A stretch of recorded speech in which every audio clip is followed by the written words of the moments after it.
Hello friends, welcome back to our YouTube channel. आज हम करेंगे class 11th hornbill chapter 1 the portrait of a lady का lecture number 2। आज के lecture में हम शॉर्ट क्वेश्चन आंसर्स करेंगे इसी चैप्टर के। लेक्चर 1 में हमने समरी की थी सेम चैप्टर की। आज के लेक्चर में हम क्वेश्चन आंसर्स करेंगे। तो चलिए बिना देरी के अपने आज के लेक्चर को स्टार्ट करते हैं और पहला क्वेश्चन पढ़ते हैं। What does Khushwant Singh describe in the portrait of a lady? Khushwant Singh ने the portrait of a lady में क्या डिस्क्राइब किया है? In the portrait of a lady the writer draws a pen portrait of his grandmother. क्या describe किया उन्होंने? अपनी grandmother को डिस्क्राइब किया है। He describe how he spend his childhood with her in the village. उन्होंने डिस्क्राइब किया कि किस तरीके से उन्होंने अपने बचपन को गांव में काटा है उनके साथ। He also describes the changes in their relationship after they moved to city.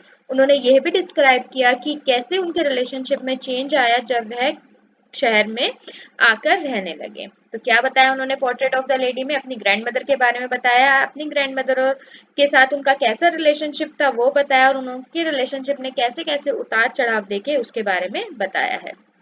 Question 2 क्या कह रहा है? Was the narrator's grandmother once young and pretty if not boy?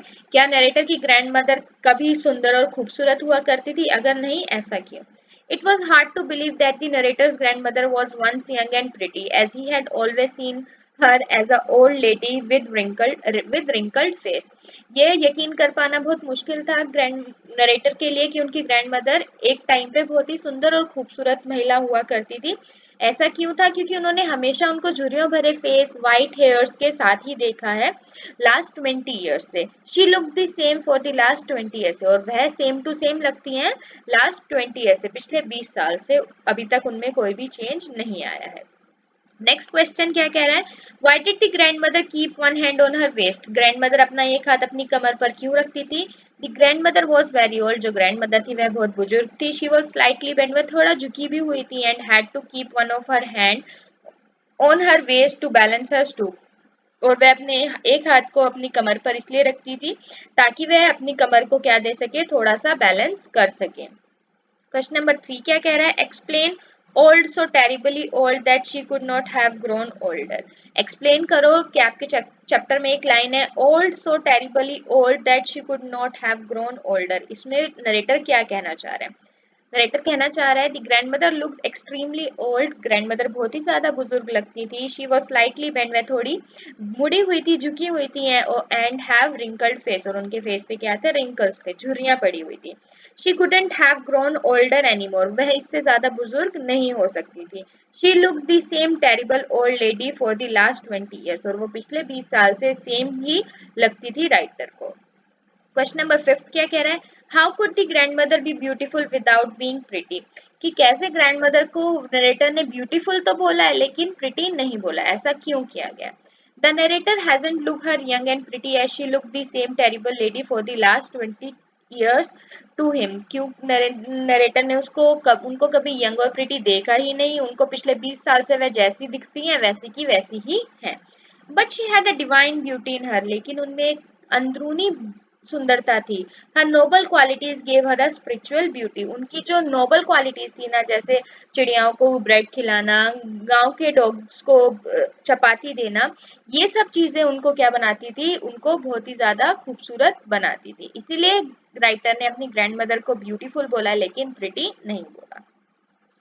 Question number 6 क्या कह रहा है? How did the grandmother appear like a winter landscape in the mountains? Grandmother ऐसी क्यों लगती थी कि जैसे विंटर सर्दियों में एक छोटी सी पहाड़ी, ऐसा क्यों था? Grandmother always wore white clothes, क्योंकि ग्रैंडमदर हमेशा सफेद कपड़े पहनती थी। And she had silver white hair, उनके बाल जो थे सफेद और सिल्वर कलर के हो रहे थे। Thus she looked like a little snowy mountain in the winter, और इसीलिए वह सर्दियों में कैसी लिखती थी? छोटा पहाड़ लगती थी। जैसे सर्दियों में छोटा पहाड़ हो जाता है ना, उस पर बर्फ जम जाती है, वैसे ही उसकी ग्रैंडमदर लगती थी।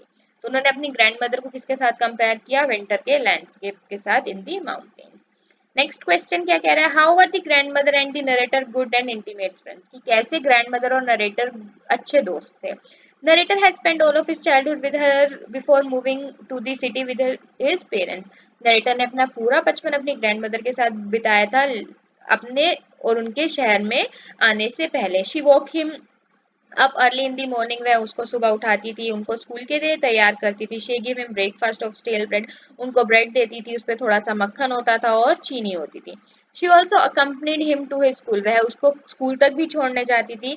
Thus the grandmother and the narrator were good and intimates, इसीलिए बोला गया है कि ग्रैंड मदर और नरेटर क्या थे, बहुत ही अच्छे दोस्त थे। क्वेश्चन नंबर 8 क्या कह रहा है, why did she accompany the narrator to his school, what did she do there, वह नरेटर को स्कूल तक क्यों छोड़ने जाती थी और वह वहां पे क्या करती थी। The grandmother accompanied her grandson to his school because his school was attached to the temple. वह अपने ग्रैंडसन को स्कूल इसीलिए छोड़ने जाती थी क्योंकि जो स्कूल था उसके ही बगल में क्या था, एक मंदिर था। She sat inside the temple and read scriptures and came back home when the school was over. वह तब तक वहीं मंदिर के अंदर बैठ के पुराण पढ़ती रहती थी और वापस कब आती थी, जब स्कूल क्या हो जाता था, खत्म हो जाता था। आज के लिए इतना ही। हम अपने नेक्स्ट लेक्चर में फिर से सेम चैप्टर के शॉर्ट क्वेश्चन आंसर्स करेंगे। अगर आपको आज के लेक्चर में कोई डाउट है तो प्लीज आप मुझे कमेंट सेक्शन में कमेंट करके जरूर बताएं। Till then stay safe, thank you for watching, please like share and subscribe our channel for more videos.